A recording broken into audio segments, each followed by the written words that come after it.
Chapitre 10. La journée suivante, je la passais à errer au milieu de la vallée. Je m'arrêtais près des sources de l'Arveyron qui sortent d'un glacier et descendent lentement le long des montagnes, comme pour barricader la vallée. Les flancs abrupts des hauts sommets se dressaient devant moi et j'étais dominée par un mur de glace. Alentour, gisaient quelques sapins fracassés. Le silence solennel qui régnait dans ce glorieux sanctuaire de la nature n'était brisé que par le tumulte des eaux, la chute de quelques gigantesques fragments de roc, le grondement d'une avalanche ou l'écho, répercuté à travers les montagnes, du craquement de la glace accumulée qui, travaillant en silence et selon des lois immuables, éclatait et se brisait de loin en loin, tel un jouet entre ses mains. Ces paysages sublimes et magnifiques m'apportaient la plus grande consolation dont je pouvais bénéficier. Ils m'élevaient au-dessus de la petitesse humaine et, même s'ils n'effaçaient pas mes peines, ils me fascinaient et m'apaisaient. Dans une certaine mesure aussi, ils m'éloignaient des pensées dont j'avais tant souffert ces derniers mois. Je ne rentrais pour dormir qu'à la nuit tombante, et mon sommeil était comme protégé par les innombrables paysages que j'avais admirés pendant toute la journée. Ils se réunissaient autour de moi, la neige inviolée des hauts sommets, les pics éclatants, les sapins, le ravin nu, l'aigle planant parmi les nuages, tous groupés pour me donner la paix. Mais où était-il passé le jour suivant, à mon réveil ? Le calme de mon âme avait été englouti dans mon sommeil et une sombre mélancolie s'empara de mes pensées. La pluie tombait à torrents, d'épaisses brumes dissimulaient les sommets des montagnes, au point que je ne pouvais même plus voir le visage de mes meilleurs amis. Mais il m'était possible de franchir leur voile nuageux et de retrouver leur obscure retraite. Qu'étaient pour moi la pluie et l'orage ? Ma mule fut amenée devant la porte et je décidai de gravir le sommet de Montanvert. Je me souvenais de l'effet qu'avait produit sur moi, la première fois que je l'avais vu, l'extraordinaire glacier en perpétuel mouvement. J'en avais ressenti une extase sublime qui avait donné des ailes à mon âme et m'avait éloigné du monde ténébreux pour me conduire vers la lumière et la joie. La vision de ce que la nature avait de grandiose et de majestueux m'ébranlait toujours l'esprit et me faisait oublier les soucis de l'existence. J'étais déterminée à partir sans guide, car je connaissais fort bien le chemin. Au reste, la présence d'une autre personne aurait détruit la grandeur solitaire du paysage. La pente est escarpée, mais le sentier, avec ses petits détours successifs, permet l'accès au flanc perpendiculaire de la montagne. C'est un spectacle d'une terrifiante désolation. À de milliers d'endroits, on distingue des traces des avalanches de l'hiver. Des arbres détruits et déchiquetés jonchent le sol, certains sont totalement brisés, d'autres sont inclinés, tantôt sur des rochers, tantôt à la transversale sur des troncs. Le sentier, au fur et à mesure qu'on monte, est coupé par des ravins de neige, le long desquels, à tout moment, se précipitent des pierres. L'un d'entre eux est particulièrement dangereux, car le moindre bruit, ne serait-ce que la voix d'un homme, provoque une vibration de l'air et celle-ci suffit pour anéantir celui qui parle. Les sapins sont ni grands ni touffus, mais plus sombres, ce qui ajoute à la sévérité du paysage. Je contemplais la vallée sous mes yeux. Une forte brume montait des cours d'eau et allait couronner les sommets des montagnes d'en face, perdus parmi les nues obscures. Avec la pluie qui tombait, le ciel sombre, tout ce qui m'entourait dégageait la mélancolie. Hélas, pourquoi l'homme s'enorgueillit-il d'une sensibilité supérieure à celle de la brute ? Elle est seulement plus nécessaire. Si nos impulsions se bornaient à la faim, à la soif, au désir, nous pourrions être presque libres. Au contraire, nous sommes touchés par la plus petite brise qui souffle, ou même un simple mot, ou encore l'image que ce mot peut faire surgir en nous. Nous dormons, un rêve peut empoisonner notre sommeil. Nous nous levons, une pensée errante perturbe notre journée. Nous sentons, pensons, raisonnons, nous rions, nous pleurons, nous sommes pris par la douleur ou nous chassons notre chagrin. C'est pareil, que nous soyons heureux ou malheureux. Le chemin du départ est toujours libre. Pour l'homme, la veille ne ressemble pas au lendemain. Rien ne peut durer, sinon le changement. Il était près de midi quand j'arrivais au bout de mon ascension. Je m'assis un moment sur un rocher qui dominait la mer de glace. Une brume l'enveloppait, ainsi que les montagnes alentours. Bientôt une brise dissipa le nuage et je descendis sur le glacier. Sa surface est très inégale, un peu comme les vagues d'une mer agitée, pleine de hauts et de bas, avec de profondes crevasses. Le champ de glace n'a pas plus d'une lieue de largeur, mais je mis près de 2 heures pour le parcourir. La montagne opposée est un bloc rocheux perpendiculaire. Du côté où je me trouvais maintenant, Le montant vert se dressait juste en face de moi, à une distance d'1 lieue. Au-dessus, c'était le Mont Blanc, dans toute sa majesté. Je m'avançais au milieu d'un renfoncement de rochers, frappé par ce spectacle splendide et prodigieux. La mer, ou plutôt l'immense fleuve de glace, courait à travers les montagnes où dominaient les sommets. Leurs pics glacés et scintillants brillaient sous le soleil, au-dessus des nuages. Mon cœur, tantôt encore empli de tristesse, se gonflait à présent d'un sentiment de joie.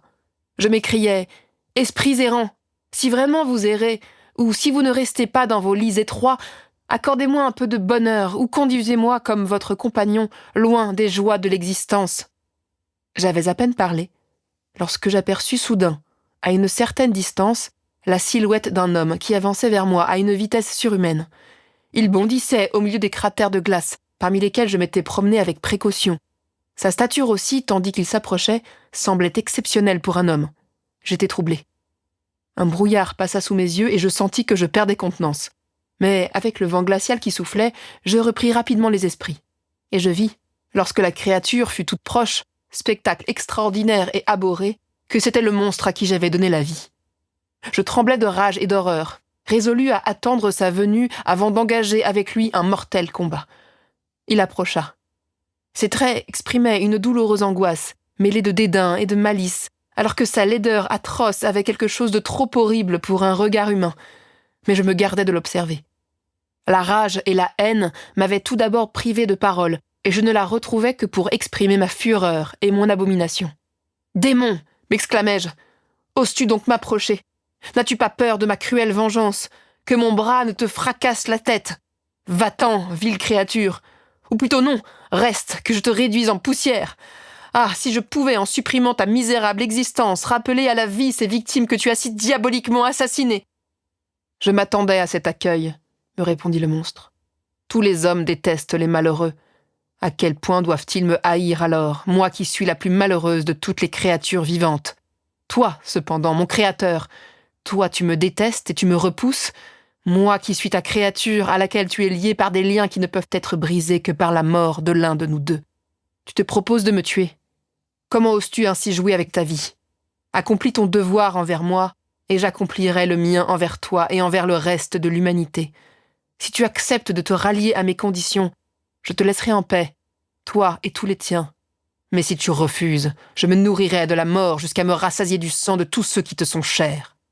Monstre abhorré, créature ignominieuse, les tortures de l'enfer ne suffiraient pas à venger tes crimes. Misérable démon, tu me reproches ta création ? Viens donc que je puisse éteindre la flamme que j'ai si stupidement fait jaillir en toi. Ma rage n'avait aucune limite. Je me jetai sur lui, mu par tous les sentiments qui peuvent armer un homme à en tuer un autre. Il m'évita aisément et me dit « Du calme. Écoute-moi d'abord avant de déverser ta haine contre moi. N'ai-je pas assez souffert que tu veuilles encore augmenter mon malheur ? La vie, bien qu'elle ne soit pour moi qu'une accumulation d'angoisses, m'est précieuse et je la défendrai. Rappelle-toi, tu m'as fait plus puissant que toi, ma taille est plus grande que la tienne et mes membres sont plus souples que les tiens. Mais je ne tenterai pas à m'opposer à toi. Je suis ta créature, et je serais même doux et docile envers mon maître et mon seigneur naturel si, pour ta part, tu faisais comme moi. Ô Frankenstein, ne sois pas équitable envers les autres et injuste envers moi seul. Tu me dois ta justice, davantage, ta clémence et ton affection. Oui, rappelle-toi que je suis ta créature. Je devrais être ton Adam, mais je ne suis qu'un ange déchu que tu prives de toute joie. Partout je vois le bonheur, et moi seul, j'en suis irrévocablement exclu. J'étais généreux et bon, c'est le malheur qui a fait de moi un monstre. Rends-moi heureux, et je serai de nouveau vertueux. Va-t'en, je ne veux plus t'entendre. Il ne peut pas y avoir de relation entre toi et moi, nous sommes des ennemis. Va-t'en, ou mesurons nos forces dans un combat, et que l'un de nous périsse. Comment puis-je t'émouvoir ? Est-ce que mes supplications sont impuissantes à te faire regarder avec bienveillance cette créature qui t'implore et qui demande bonté et compassion ? Crois-moi, Frankenstein, j'étais généreux. Mon âme débordait d'amour et d'humanité. Mais ne suis-je pas seul, pitoyablement seul ? Et toi, mon créateur, tu me hais. Quel espoir puis-je mettre en tes semblables qui ne me doivent rien ? Ils me méprisent et me détestent. Les montagnes désertes et les glaciers sont mon seul refuge. J'ai erré ici de nombreux jours. Les cavernes de glace que je suis le seul à ne pas craindre sont mes abris, les seuls que les hommes ne me disputent pas. Je bénis les cieux limpides, ils me sont plus cléments que tes semblables. Si la multitude humaine connaissait mon existence, elle ferait ce que tu fais et elle viendrait me détruire les armes à la main. Moi je la hais, puisqu'elle m'abhorre. Je ne ferai aucun pacte avec mes ennemis. Je suis misérable, et ils partageront ma misère. Il est dans ton pouvoir cependant de me rendre justice et de délivrer le monde du fléau. Sans cela, non seulement toi et ta famille, mais encore des milliers d'autres gens, vous serez précipités dans le tourbillon de ma fureur. Et de la compassion, ne me chasse pas. Écoute mon histoire et, quand tu l'auras entendue, abandonne-moi ou plains-moi après avoir jugé ce que je mérite. Mais écoute-moi, les lois humaines permettent que les coupables soient d'abord entendus avant d'être condamnés, si sanglant soit leur forfait. Prête-moi attention, Frankenstein, je suis accusé de meurtre, et pourtant tu ne pourrais pas, en toute conscience, détruire ta propre créature. Oh, l'éternelle justice humaine, je ne te demande pas de m'épargner. Écoute-moi seulement, et, après, si tu le peux, et si tu le veux, détruis ton œuvre de tes propres mains. Pourquoi, ripostai-je, rappelles-tu à mon souvenir des circonstances qui me font souffrir, quand bien même j'en suis le misérable artisan et l'auteur? Maudit soit le jour, monstre abominable, où tu as vu pour la première fois la lumière. Maudite soit, et je me maudis moi-même, les mains qui t'ont fabriqué. Tu m'as rendu malheureux au-delà de toute expression. Tu m'as ôté le pouvoir de considérer si je suis juste ou non envers toi. Va-t'en, délivre-moi de la vue de ton corps détestable. Voilà, mon créateur, comment je le ferai, dit-il. Et il plaça devant mes yeux ses mains abominables. Je les repoussai avec violence. Je voulais seulement, reprit-il, t'épargner la vue d'un spectacle que tu abhorres. Veux-tu m'écouter un peu et m'accorder ta compassion? Au nom des vertus que je possédais autrefois, je te le demande. Écoute mon histoire. Elle est longue et étrange, et la température de ces lieux n'est pas bonne pour ton organisme. Viens dans ma retraite sur la montagne. Le soleil est déjà haut dans le ciel. Avant qu'il ne descende se cacher derrière les cimes neigeuses et n'aille éclairer un autre monde, tu auras entendu mon histoire, et tu pourras te décider.